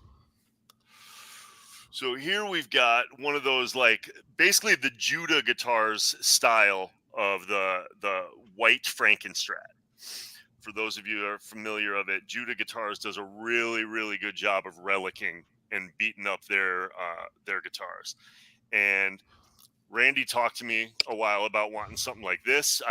He saw me do a similar one like this and show it off. He said, basically, I want the Frankenstrat in its current state today, just minus the red. So that's what we went for. So and no reflectors. Excellent. But we got, like, we went to town on the relicking for this too. This is one of those things. Oh, look at that. Look at the grain. Look at the grain on the back there. Oh, dude. See, that's beautiful, man. Yeah. I love that. I absolutely love that. So, nice. Yeah, this was a lot of fun. And I should point out the hardware too. I actually would be, I forgot, I'd be remiss if I didn't mention that. So what we did on this, we got the 1984 reissue Floyd, brand new. Dirtied it up, scuffed it up a little bit. But here's what he wanted. So Randy specifically said he wanted to go with he wanted 2 humbuckers. He's like, can you activate the neck pickup? And I'm like, of course, we can do whatever you want. So he was like, all right, well, here's what I think I want. And he had 2 things in mind. He wanted an EVH brand humbucker, the Frankie humbucker, which we got, and then a Seymour Duncan neck pickup.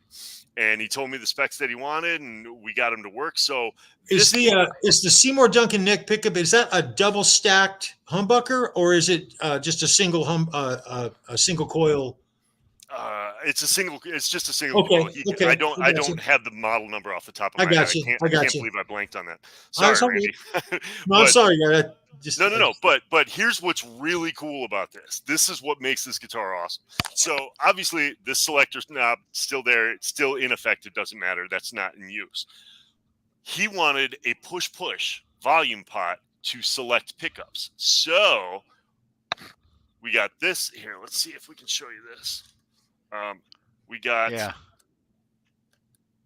and that's your pickup selector. Wow. That's your pickup selector. So he's got a fully active neck pickup and that's fully so custom. Humbucker. That is so custom, man. And dude, this guitar rules. It is so cool. So this one is actually I'm getting a box for it tomorrow. I'm out of boxes. So Randy, I apologize, it's not in the mail yet.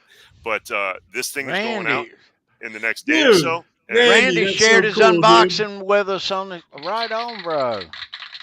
Yeah, we could do that. Randy, we'll get you an invite. He just did. Get it. Oh, right on. Done.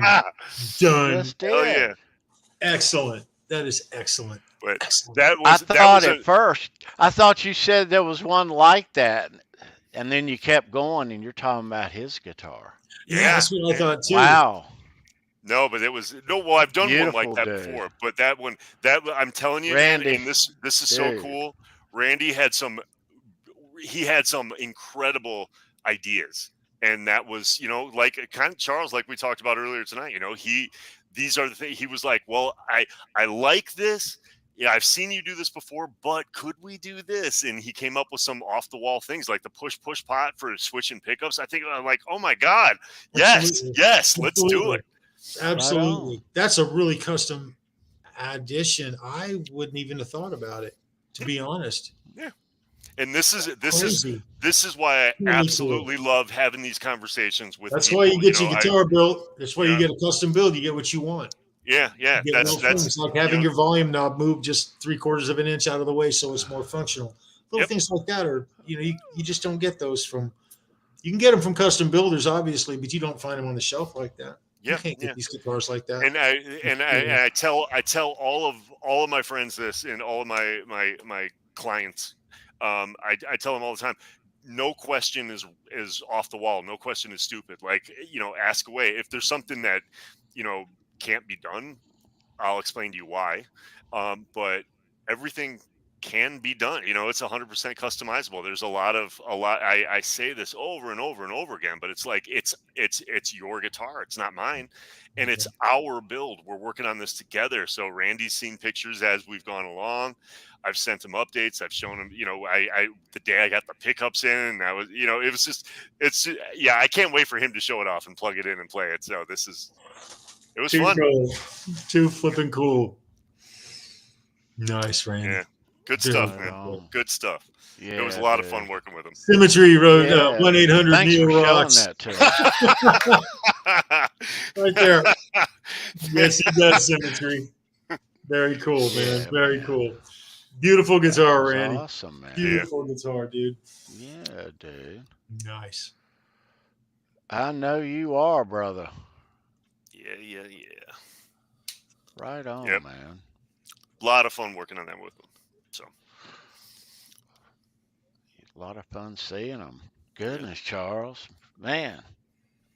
So Charles, before we go, I'm calling you out right now. I'm giving you a week. You gotta shoot a video of you playing it. I'll give you a little bit of time. I'll give you a little time to reset. But really kept me from doing that is I'm never happy with the sound, the quality of my tone. I'm not producing it correctly. I got you. And that's really the only drawback. Really. But yeah, you got it, man. Yeah. I just want to see your face beaming as you're oh dude, this thing plays so well. Ripping some 1984 album stuff. Absolutely can't wait. I cannot wait. That's right on, Charles, man, dude. Man, I'm so happy for you, brother. You know, my day was pretty crappy. Last couple of days have been really bad. My tooth has just been killing me. I got home today. I walk in the door. My daughter didn't even tell me the guitar was here, Neil. She knew she wanted me to be surprised. And so I come in and I look down, I see that thing there, and all of a sudden and it took me like 10 minutes to really figure everything out and say, oh, geez, I'm going to Halenville tonight. We're going to do an unboxing. Can I do that? I actually said to can we do that?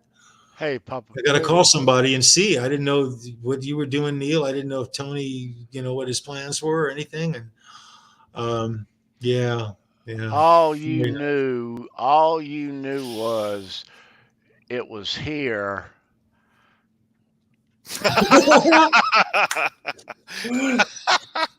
Oh, you guys, man. You guys. Priceless.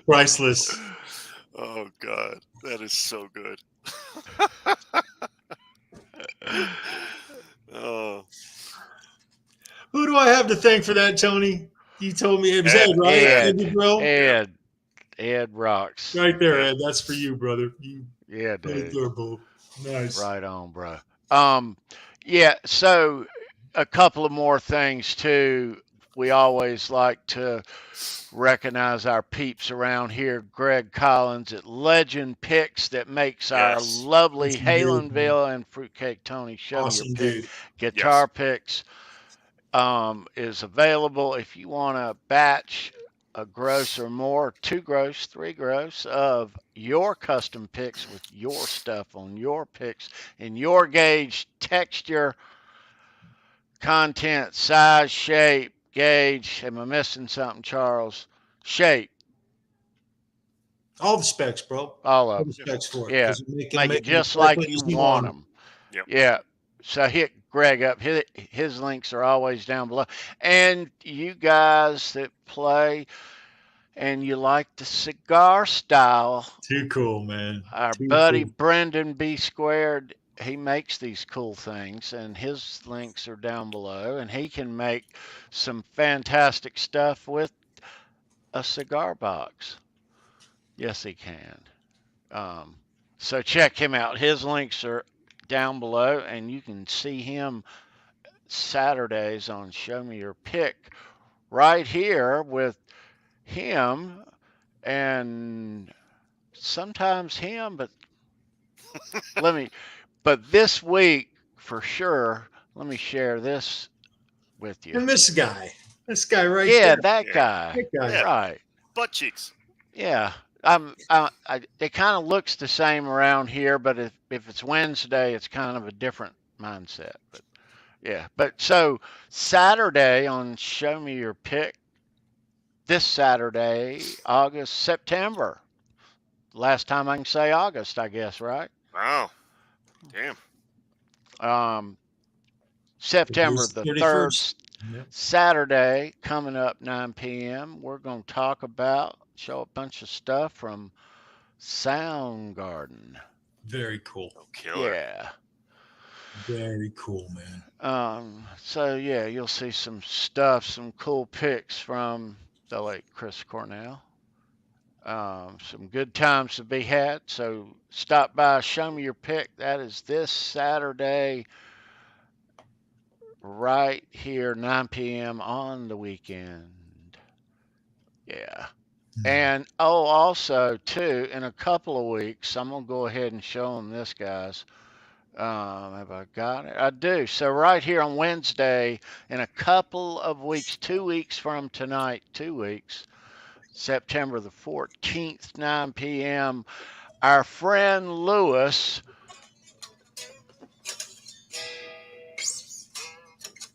Fairfield Guitar Company is going to be right here. September the 14th, 2 weeks from tonight, 9 p.m., a night with Lewis. We've been meaning to have him on a while. Excited about that. Yeah. Lewis is doing some great stuff too. Some great stuff. If you haven't checked out Fairfield Guitar Company, check out his straps. Check out all the stuff that he's doing. Oh my God, he's knocking it out of the park right now. Yeah, Very cool. he is. Very cool. So we'll have Lewis in 2 weeks on September the 14th. And we're looking forward to that. So Charles, this isn't the last word, but dude, you have to hold that guitar up again. Just hold that puppy up. My goodness. There it is. The High for Teacher guitar. There it is. And there's the headstock, and then there's the back again, and then there is. Hold it still, right there. Right there, brother. Lori Tucker, thank you so much, sweetheart. I love you. This means a tremendous amount to me. I really thank you for this. This is really, really sweet. I don't even have the words, man. I can't believe Lori Tucker signed the headstock to my guitar. Wow. Thank you. Thank you. You know, guys, you want me to sign off, Tony? Go ahead, my brother. Hey, listen, guys, around here, it doesn't matter. This is Halenville. You can go north, south, east, or west. Every single road, it's going to lead you straight to Van Halen. Guys, be well. Have a great week. Do something nice for someone for no reason whatsoever. And rock on. Thank you, Neil. And thank you, Lori. I love you guys. Thank you. Be well. Rock on. Right on.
And I'm rocking that straight jacket. That's all I'm saying.